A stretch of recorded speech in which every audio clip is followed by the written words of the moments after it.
Today I'm going to talk about how sourcing products online rather than in person took my business from doing about 40k in turnover per year to around 350k in revenue per year, all in the space of about 3 years. So I'm Alex, my name is Alex. I run an online eBay and Amazon reselling business, mostly in video games and some retro media like DVDs. And so I started reselling when I was 16. I'm currently 22, so I've been doing it for 6 years. Obviously, when I was 16, 17, 18, I was still in school, so I could only do a little bit, a few hours per night after school, and then, all day, Saturday and Sunday, really. I did not have much of a social life, admittedly. However, I really enjoyed it, so that's not really a problem. So what I'm going to talk about is how switching from sourcing in person to online changed my business and absolutely skyrocketed it. So most people, when they start reselling, right, you do your classics. Whether you're selling clothing, whether you're selling bric-a-brac, electronics, whatever, antiques, you're going to go in person to charity shops, to car boots, at least in the UK. In America, you might be going to flea markets, to garage sales, that kind of thing, right? So it's the same thing. It's the same thing. And it's great because you can get items for basically nothing, right? £1, £2, maybe even £3 at a stretch, and sell it for 30 quid, 40 quid, right? And it's great. And I think that is the way to start for the vast majority of people, right? I do think that's the way to go because you don't have the knowledge, you don't have the money either, and you're really doing it on the side to a normal job. Or in my case, I didn't need money. I was in school, so I was just doing it with no overhead. I didn't need any money, right? So I think that's definitely the way to go to begin with. As I started scaling my business, I realized, okay, I can really just get a very limited number of items from like car boots, from charity shops. I'm very limited here. And, in the UK, there's not that many charity shops particularly. And at least where I'm from a county called Shropshire, which is, I think, like the 5th least populated county in the UK. And it's pretty big.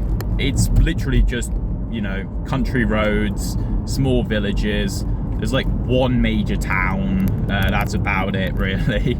So, you've got to drive at least an hour to get anywhere of note, which to anyone who's from America, that doesn't sound like much. But my point is, you've got to do a lot of physical, I guess you could call it labor, to actually find things. So let's say I've got to drive all the way to Telford. You may have heard of Telford, you may not have. It's a town in Shropshire. Take me 50 minutes to get there from the other side of the county. And maybe there's like 4 charity shops there, and that's it. And there's a car boot once a week. Now, I can only get a limited number of items. Now, granted, my return on investment on those items is going to be pretty good. Maybe I'm paying £1, £2 on average per item. Maybe I get 30 items and they sell for an average price of 15 quid. That's great. But if you want to hear my thoughts on return on investment and why that's a bit deceiving, then check out my previous video where I talk a lot about that and selling higher ASP, average sale price items, and why that really changed my business as well. Flipping heck. Drive it. Oh my god. Anyway, so what was I saying? Yes. So you're limited to the amount of items you can get because you have to physically go to places to find those items. Now, I then thought, okay, I'm limited here. So why don't I go to to pawn shops, like cash converters, like Cash Generator? I guess the equivalent in America would be like Cash America.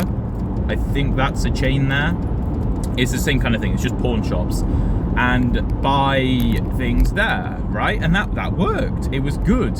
Again, there's a limited number of those, but they have a bigger selection of items that are more valuable. Now, obviously, it's more expensive in there, and it's harder to find items where they're underpricing them, but you can definitely do it. And I had a good amount of success with that, and that definitely improved the business. It meant that the items that I was selling were of higher value. I was paying more for the items, but I could get more of them because there are more items there to find. I was still going to charity shops, so I'd still be going to these towns where the pawn shops were. I might as well go into the charity shops as well, but and still go to the car boot, because you know they're pretty good when it is summer. And that was great, and my business was growing because of that. But then I was like, hang on a minute, how are these like pawn shops pricing their items? Well, they're just looking on like eBay, aren't they? They're looking online to find their prices.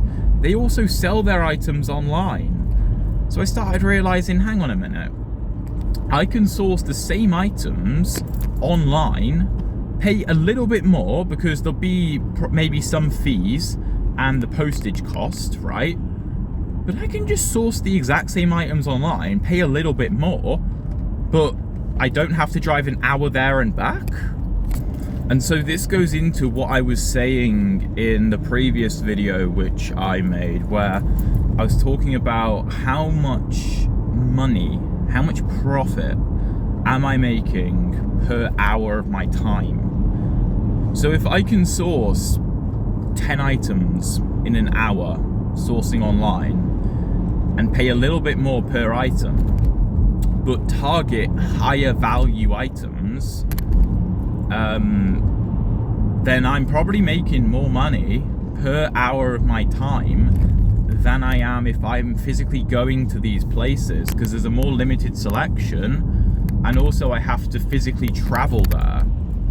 And then you're not even counting things like fuel cost of getting there, the wear and tear on your vehicle, the parking costs of parking in these towns, and then all of a sudden, you know, the fact that you're paying for things like postage and platform fees, well, they're kind of cancelled out to an extent.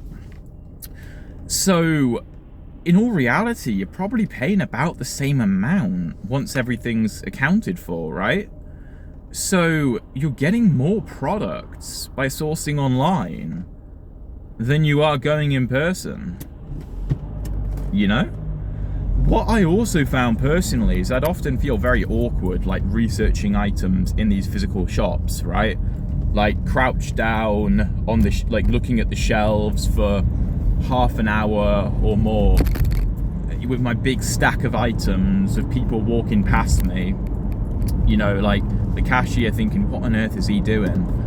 I just felt quite awkward doing that, to be honest with you. And I mean, you get over it, I suppose, but when I'm doing it online, I can do a much more in-depth like research into the item to be absolutely sure that it is a good purchase as well.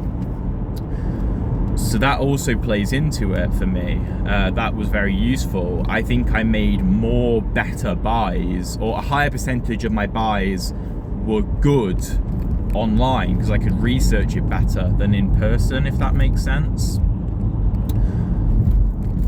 So doing that meant that I could source more items, I could source better items, I could better research those items, and because I wasn't traveling, I could basically just stay home and, you know, spend a few hours sourcing and buying the items, and then spend the rest of my time processing and shipping the items without the travel, without the hassle.